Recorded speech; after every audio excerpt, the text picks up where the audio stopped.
آپ ذرا ان باتوں پر غور کیجئے. یزید اگر اتنا ہی معاذ اللہ برا تھا تو سیدنا معاویہ رضی اللہ تعالی عنہ کے بعد جتنے صحابہ کرام حیات تھے، جتنے صحابہ کرام، ان سب نے بیعت کی.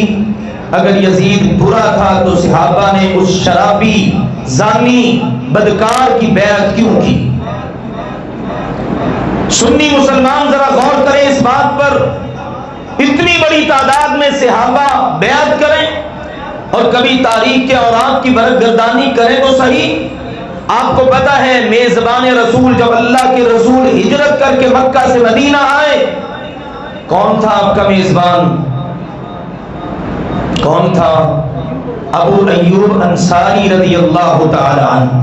اپنی تاریخ سے آگاہ رہا کریں، واقف رہا کریں. ابو ایوب انصاری کا جنازہ پڑھانے والا کون تھا؟ سوچا ہے کبھی؟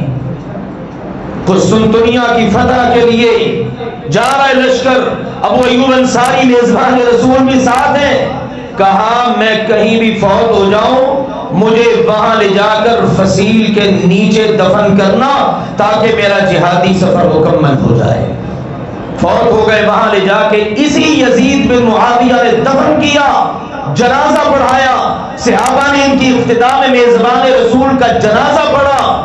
اور پھر عیسائیوں کے حکمران نے، بادشاہ نے کہا اچھا تم تو یہاں اس کو دفن کر کے چلے جاؤ گے، تمہارے جانے کے بعد اس میزبان رسول کی میت لاش کو نکال کر ہم جو اس کا حشر کریں گے دنیا دیکھے گی.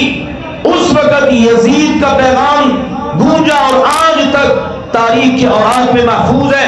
اس نے کہا عیسائیوں کے حکمران سن، اگر تو نے میزبان رسول کی میت کے بارے میں کوئی جسارت کرنے کی کوشش کی تو عرب میں یزید بن معاویہ کسی گرجا گھر میں کوئی دیا نہیں جلنے دے گا. سوچا ہے کبھی ان باتوں کو؟ دیکھا ہے؟ یا صرف جس کی زبان پہ جو آیا، سوشل میڈیا پہ جس نے جو کہہ دیا، ٹھیک ہے دشمنان صحابہ کی شکل میں اللہ کے رسول کے ساتھ مخالفت کرنے والے، نہ جانے کتنا حلیہ بگاڑ دیا گیا ہے. جرت ایسی کسی میں؟ آج تو ہمارے ہوتے 1.5 ارب مسلمان ہیں، ہمارے رسول کی شان میں گستاخی ہو گئی، ہمارا قرآن ٹیشو پیپر بن کے استعمال ہوا، جلا دیا گیا. یہ 1.5 ارب سے زیادہ مسلمان کچھ نہ کر سکے، اور وہ اس وقت جنہوں نے اتنی شاندار تاریخ رقم کی آج وہ نشانے پر ہیں. ظالم تو نے سیدہ سکینہ کو تڑپایا، پھر بھی جنت ملے گی. تو نے علی اصغر کی جان لی تیرے لشکر نے، پھر بھی جنت ملی. علی اکبر سینا، پھر جنت ملی. 72 لاشیں مصطفیٰ کے تڑپائے، پھر جنت ملی. نیزے پر حسین کے اور شہداء کربلا کے سر سفر کر کے گئے، پھر بھی جنت ملی. تو نے دمشق کے دربار میں اپنی چھری حسین کے لبوں پر ماری اور کہا میں نے بدر والوں لوگوں کا بدلہ لے لیا، پھر بھی جنت رہی. اور مارکہ کربلا کے بعد جب اہل مدینہ نے یزید کی بیعت توڑ دی، کل کتب حدیث، سیر اور تاریخ میں درج ہے، تو اس نے مدینہ پر حملہ کیا. 10,000 اہل میدان شہید کرائے، 700 جلیل القدر صحابی شہید کرائے. یزید کے لشکر نے حضرت ابو سعید خدری نابینا ہو گئے تھے، ان کی داڑھی پکڑ کے تھپڑ مارے. مسجد نبوی میں اذان معطل کر دی، اقامت معطل کر دی، نماز معطل کر دی. 3 دن مصطفیٰ کے مزار پر اذان نہیں ہوئی، مسجد نبوی میں اذان نہیں ہوئی. اور ہر کتاب میں، البدایہ والنہایہ میں، تاریخ طبری نے، تاریخ الخلفاء میں، ابن اسیر میں، تاریخ خلدون میں، تاریخ ذہبی میں، ہر سیرت کی اور تاریخ کی کتاب میں درج ہے. لشکر بھیجتے ہوئے یزید نے کہا میں تم پر مدینہ شہر 3 دن کے لیے حلال کرتا ہوں، جو چاہو کرنا. پھر بھی جنت رہی. کون سی جنت ہے تمہاری؟ مذاق ہے. اگر تو جنت مصطفیٰ کی ہے اور بانٹنے والے اس کے حسن اور حسین ہیں اور فاطمۃ الزہرا ہے، پھر اس جنت کی بات کرتے ہو.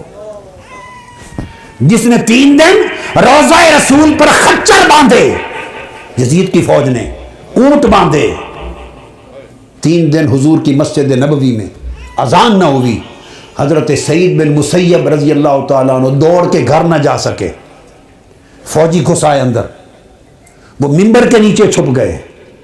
حضرت سعید بن مسیب تابعی، وہ کہتے ہیں خدا کی قسم 3 دن تک حضور کی قبر انور کے پاس میں چھپا رہا، کیونکہ اذانیں تو ہوتی نہیں تھی، نماز بند تھی، خچر گھوڑے باندھ دیے تھے، تو نماز کے وقت کا مجھے پتہ چلتا تھا، قبر مصطفیٰ سے اذان کی آواز آتی تھی۔ اس نے ادھر مارکہ کربلا بپا کیا اور تاجدار کائنات کو تڑپایا، ادھر شہر مدینہ میں خون عام کیا اور حضور کی قبر انور اور مسجد نبوی کو ویران کیا، اور پھر اس کے بعد اس نے لشکر بدلا اور مکہ پر حملہ کیا، مکہ پر، اور منجنیق کے ذریعے پتھروں سے بارش کی اور خانہ کعبہ کا غلاف اور خانہ کعبہ کی چھت اور کعبہ جلا دیا۔ ادھر کعبہ جل رہا تھا، ادھر یزید مسلسل اپنے احکام بھیج رہا تھا، تو احراق کعبہ کے دوران اسے قولنج کا درد ہوا، 3 دن تڑپا اور واصل جہنم ہو گیا، کعبہ جلانے کے عمل کے دوران مر گیا۔ اس کو تو توبہ بھی نصیب نہیں ہوئی، کرتا بھی تو قبول نہ تھی۔ یہ اس کے کارنامے ہیں، یہ اس کے کارنامے ہیں۔ بیعت ظلم و جبر سے ہوئی، مارکہ کربلا بپا ہوا، مدینہ برباد کیا اس نے، کعبہ جلایا۔